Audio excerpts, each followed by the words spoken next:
It's the winter of 2011.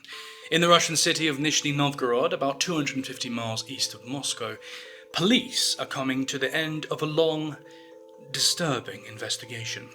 For years, families have been showing up to cemeteries across the city, only to find the graves of their loved ones empty. Someone, or something, has been stealing corpses. Now, after months of investigation, police have finally turned their attention to one man, 45-year-old Anatoly Moskvin. He's a well-known historian, academic, writer and journalist in the city. He's fluent in 13 languages and he's widely regarded as a brilliant, if not eccentric, intellectual. Anatoly Moskvin is no ordinary academic after all. There's one thing he's obsessed with above everything else: death. Anatoly is an expert on cemeteries. He spent years researching burial rituals and wandering graveyards alone. That's why today, on November 2nd, police officers have turned up to Moskvin's small apartment, hoping that they can actually borrow some of his expertise on funeral rites and burial practices. Maybe this unusual academic could have just the right insight to help police get to the bottom of why graves across the area are being ransacked. However, what the police discover inside Moskvin's home is pure nightmare material and will place Anatoly centre stage in the investigation, not as a valued consultant, but instead as the prime suspect. This is the story of the Russian doll maker.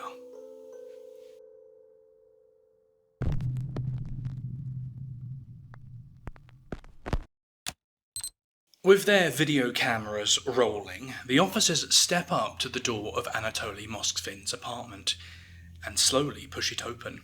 Immediately, they're hit by the smell. Something thick, sweet, and rotting wafts out from the apartment.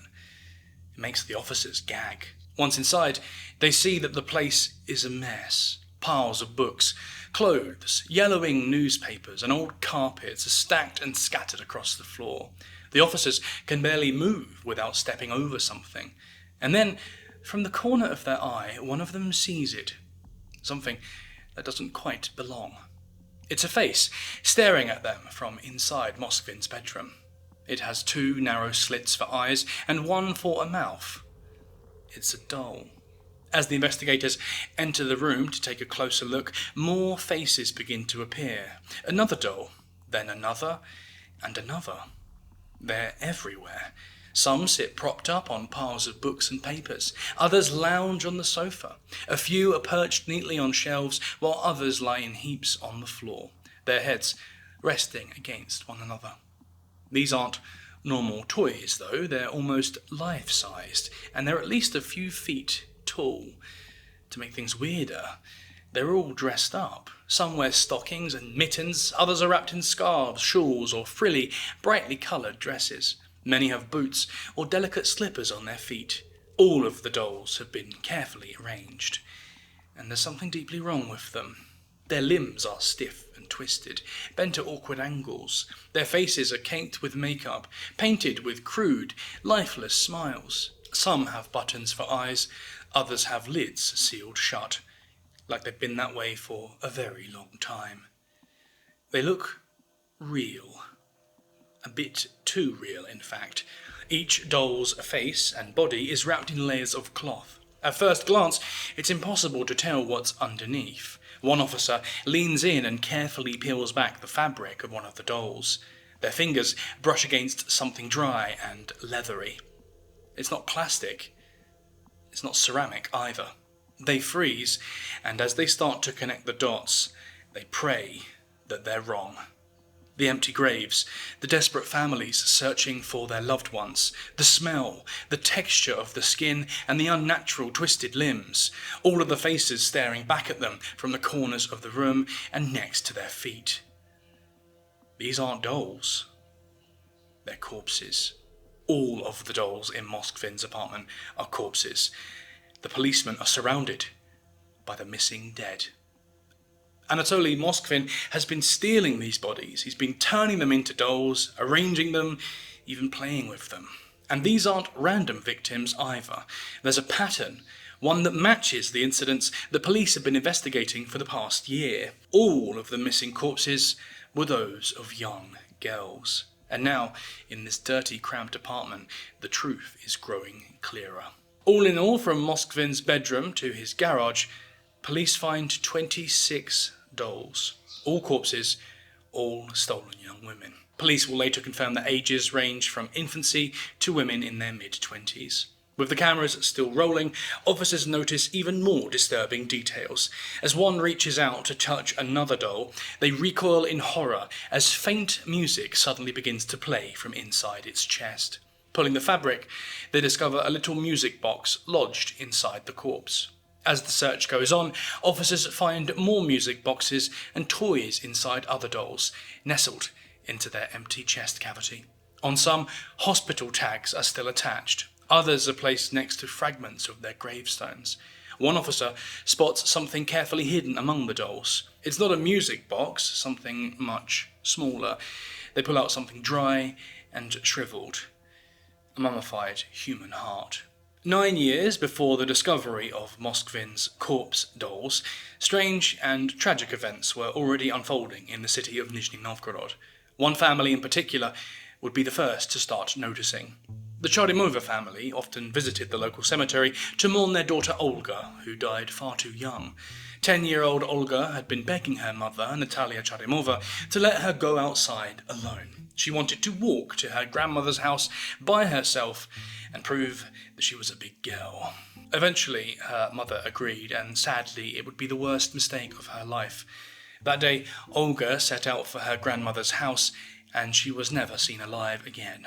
Just steps from her front door, a drug dealer who lived in the apartment block grabbed her when no one was watching. He dragged her to the top floor of their building, kicking and screaming out for help, and there, with one brutal strike from a metal bar, he cracked her skull wide open. Only moments after kissing goodbye to her mother, Olga's life was violently ended. It was every parent's worst nightmare, but for the Chromova family, things were about to get even worse. Strange things soon started happening at Olga's grave. The flowers left there would disappear without a trace, only to be replaced by unusual stuffed toys. Then came the letters. They weren't addressed to Natalia or the family, but to their murdered daughter, Olga.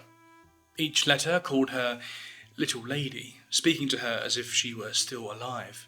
At first the notes were oddly friendly, twisted, yes, but harmless enough. But eventually the tone turned dark. The sender threatened that they would destroy Olga's headstone if it didn't meet their approval. They described in detail how they'd deface it with graffiti and an axe unless the family changed its appearance. For the Chromovas, it was one horror after another.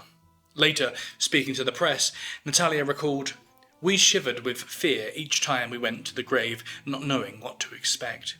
These sick, anonymous notes were addressed to my daughter, calling her little lady. They congratulated her on all the public holidays. They remembered about 1 September each year and the last school bell in May. Imagine what it was like for us, her grieving parents, reading these notes about our murdered daughter. It was not at all like some sick joke, but a spear through our hearts." Then, one day, after months of dreading each visit, the family found something far worse at the cemetery. The earth around Olga's tombstone had been disturbed. The Chromovas were reporting all of these incidents to the police, but with the police telling them each time that there wasn't really anything they could do, the family was forced to suffer in silence. Years passed, with no answers and no justice. That was until 2009, anyway, when more families started reporting similar incidents. Graves were being disturbed. Some had even been dug up. With public outrage growing after each incident, the police finally launched a proper investigation in 2010. Inevitably, this investigation led them to one place, the apartment of Anatoly Moskvin, and to the discovery of 26 female corpses, all dressed as dolls. The bodies, missing from local cemeteries, had been found at last. Identifying the bodies wasn't difficult either. Moskvin had placed photographs or nameplates taken from their gravestones beside many of the dolls. One nameplate in particular stood out, pinned next to a doll dressed in a pink puffy jacket, white skirt, and knee-high socks. It read, Olga Chromova. It was later revealed that Olga's body had been mummified for 9 long years. For nearly a decade, Olga's family had been visiting an empty grave. Their murdered daughter had been sitting in Moskvin's apartment, dressed as a doll, the entire time. To many people in Nizhny Novgorod, Moskvin was already a familiar face. He had taught at the Nizhny Novgorod Linguistic University and Moscow State University. He'd written books, academic papers, and translations. And he was best known for one obsession in particular. Anatoly called himself a necropolist, an expert on cemeteries. He spent years researching burial sites and often wrote for a Russian obituary newspaper called Necrologies. For his work, he was respected in scholarly circles, so much so that in 2005, a fellow academic even commissioned Moskvin to catalogue the dead across the region. Over the next 2 years, he visited 752 cemeteries, often walking up to 30 kilometers a day. He mapped the grounds carefully, took notes, and recorded details of the people buried there, all in the name of research, at least to begin with. His colleagues didn't know it at the time, but on this expedition, Anatoly's behaviour grew disturbing. He started sleeping on the graves he studied, especially the graves of children. He claimed that this way he could talk to their spirits. He started drinking from puddles. He spent nights in haystacks and abandoned farmhouses. One time, he even slept in an empty coffin, waiting to be used in a funeral.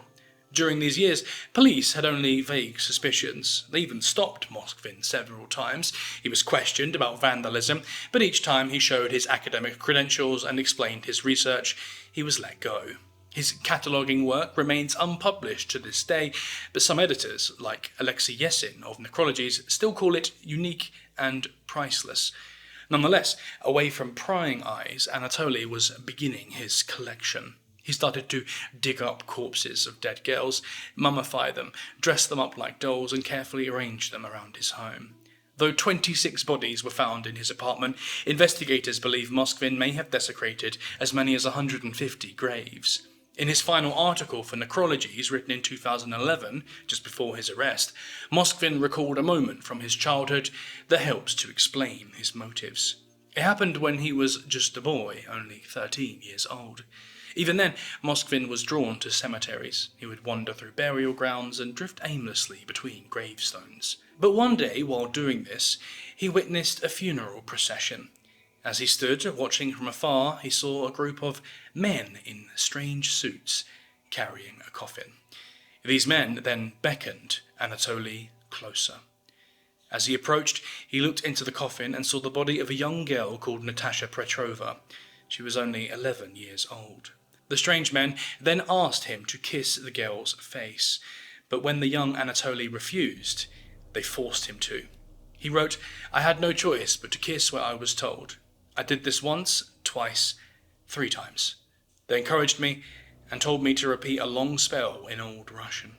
After being forced to kiss the girl's head, a pair of rings were presented, one for Anatoly, one for the dead girl.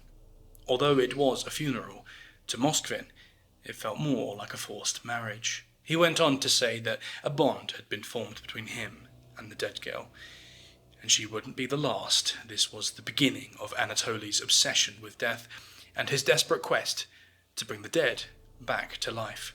As an adult, Moskvin was sleeping on the graves of children just like Natasha, and he was convinced their spirits were calling out to him. He says they were begging to be saved. So he started digging them up, and that's when he'd mummify them.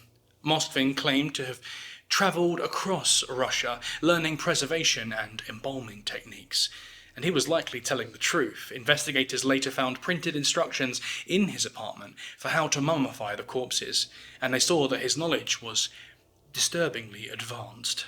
Moskvin dried the bodies with salt and baking soda, working slowly so as not to attract attention.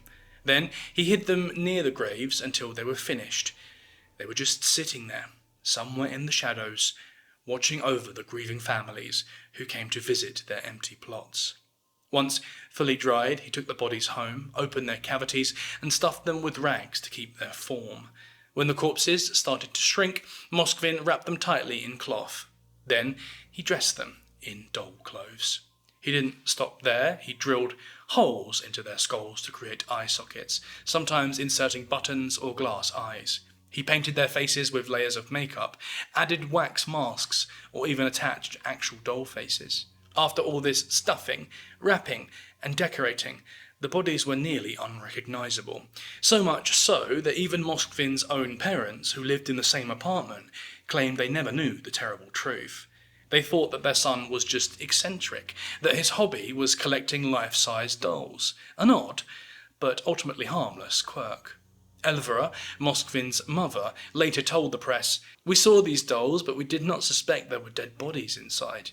We thought it was his hobby to make such big dolls, and didn't see anything wrong with it." Moskvin's parents weren't in the apartment for most of the year though, so they didn't notice when their son started actually playing with his dolls, how he sang with them, watched TV with them, and talked to them in a made-up language, how he even celebrated their birthdays and offered them food. There was also a twisted hierarchy in his affections. Moskvin claimed he loved most of these corpses, but those who had misbehaved were banished to the garage. For the children who really disappointed him, Moskvin said he would bury them back in their own graves. He later told investigators, quite candidly, "I tried not to swear, because you can't swear in front of children, especially little girls." His goal, he explained, was to give these children functional bodies and slow the decay. He believed that one day scientific breakthroughs would let him bring all the girls back to life. It was an obsession that dated back to his traumatic experience in the graveyard with the dead girl Natasha. He just never let it go. Moskvin later told the press, "I felt sorry for the dead children who could still live on, so I kept them until the time when science would have advanced and revived them." But perhaps there was another reason behind all of this. Moskvin confessed that he dug up the graves of these girls because, above all, he was lonely. He'd always been lonely. Anatoly lived a secluded life, and he'd never been in a relationship. But he dreamed of having children. With no partner around, he tried to adopt a girl, but the adoption agencies wouldn't let him. They repeatedly rejected his applications. And so the solution to his loneliness in the end was more horrific than anyone could have imagined. After the discovery of his dolls, Anatoly Moskvin was charged with multiple crimes related to the desecration of graves. But before he could stand trial, he was diagnosed with something that changed everything. It was yet another reason that helped to explain why he went to such drastic measures to cure his loneliness. Moskvin was found to have paranoid schizophrenia. In a hearing on May 25, 2012, the Linsky District Court of Nizhny Novgorod deemed him unfit to stand trial due to his severe mental illness and released him from criminal liability. Instead of prison, Moskvin was sent to a secure psychiatric hospital, and he's remained there ever since. Every 6 months, the court reviews his case, and every time, his psychiatrists recommend extending his confinement. Most recently, on May 13, 2025, the court once again extended Moskvin's treatment based on his doctor's advice. If doctors ever decide that he's cured, well, then he may be considered for release, but for now, that doesn't look likely. Over the years, Anatoly has spoken openly to the press and investigators, explaining more and more about his motivations and processes behind the doll making. But through it all, he remains unfazed by the grief and disgust of the families. He still, to this day, refuses to apologise for his actions. At one point, Moskvin even went so far as to declare, "There are no parents, in my view. I don't know any of them. Besides, they buried their daughters. And this is where I believe their rights over them ended. You abandoned your girls in the cold, and I brought them home and warmed them up."